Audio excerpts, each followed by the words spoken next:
Discussing, of all things, Greece. Once again, Greece is the word. Greece is the word. Greece is the word. Greece lightning. Greece is lightening things up. One day we'll be able to not talk about Greece. But today is not that day. Okay, so one side says it has a deal that it likes. The other side says, wait a second, we don't really have a deal. It's hard to work out. Who to be believed here? It's hard to work out who's giving the ultimatum to who. Is it the creditors giving the ultimatum to Greece, or is it Greece giving the ultimatum the other way round? The reality is, I mean, this is the ultimate in circular finance. You know, they just about managed to pay their payment to the IMF last month by borrowing from the IMF. So, you know, this can't go on too much longer. It's almost becoming farcical. And I think it's not going to end until people recognise that Greece is insolvent. There's no amount of economic growth that it could have over the next 10, 15 years that's going to allow it to pay this money back. So there has to be a debt restructuring, and the creditors are going to have to take a haircut. Another one, yeah.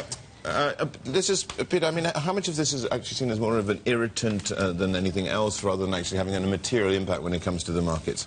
Well, I think it's more than an irritant, because, first of all, it's taking up an enormous amount of focus of the finance ministers and the markets which is themselves. It's, which is irritating, yes. And the potential for where this could lead to is the thing that's, I think, damaging to the markets, because ultimately there is going to have to be either a default or a restructuring. It's going to be one or the other. What's happening at the moment is just another temporary fix, because all that's happening is we're releasing money so that Greece can go and pay back what it owes over the next couple of months. It hasn't solved the ultimate problem, and unless they're prepared to agree to that haircut, there is no solution.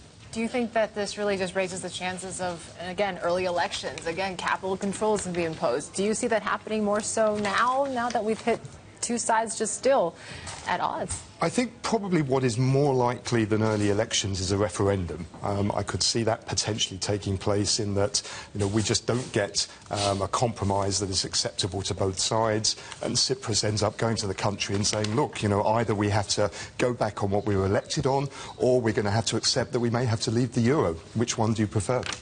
Well, I guess if he believes in his convictions, then they may have to leave the euro. I mean, at some point, it becomes exasperated here. They can't have it both ways, can they?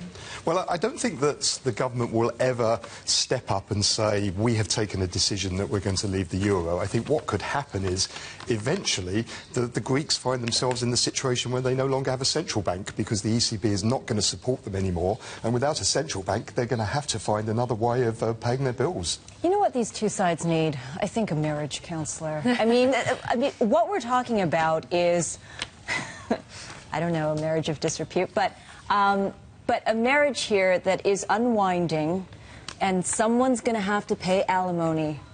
And maybe Europe and European citizens are really taking a look at the abyss and not wanting to do that, but at the same time, do you continue to support what essentially is a very strained marriage?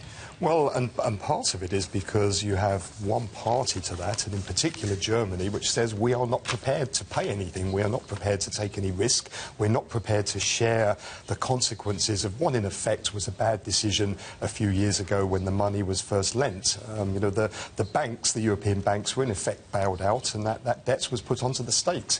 And there is no risk-sharing capability across the Eurozone. So without that, this is going to be the situation that we're in, unless you have a common fiscal policy and a common tax regime. Yeah. Well, when's that going to happen? Well, exactly. That's going to happen. Not in our lifetimes. No, I wouldn't have thought so. A long time now. This is interesting. But I mean, you look at the euro. It's what's it pricing in your view? Well, I think it's pricing in the fact that this could go on for a lot longer than just the next month. I mean, you know, we're going to have the situation where there's some big payments coming up. There's also some debt that needs to be refinanced amongst the banks. So the ECB is going to have to step in and fund that. And if it doesn't, the euro, I think, is pricing in the uncertainty that the ECB could potentially pull the plug on them and just say we can't go on anymore doing this, and it's not in our mandate anyway to keep providing providing this type of financing to Greek banks. Very, very quickly, before we let you go, to another controversy right now, Sepp Blatter stepping down. As a football fan, what do you think? What do you think is going to happen? The man who on Friday claimed to be the president of everyone is now the president of no one by this. I think he's still president until, of course... until December or March or whenever. At least as long as March, yeah, he could... Okay. That's quite a long... Did that strike you, December to March? Sometime between December and March, I'll call the meeting. It's those rules, so many FIFA rules. But I think that the most telling quote I read in The Guardian, was it, that Sepp Blatter is one of the most successful non-homicidal dictators in human history. Well, we don't know what the investigation will throw up yet. Well, that is a very interesting comment as to what's happening there right now. But still, a beautiful game, and hopefully it will remain so for the fans.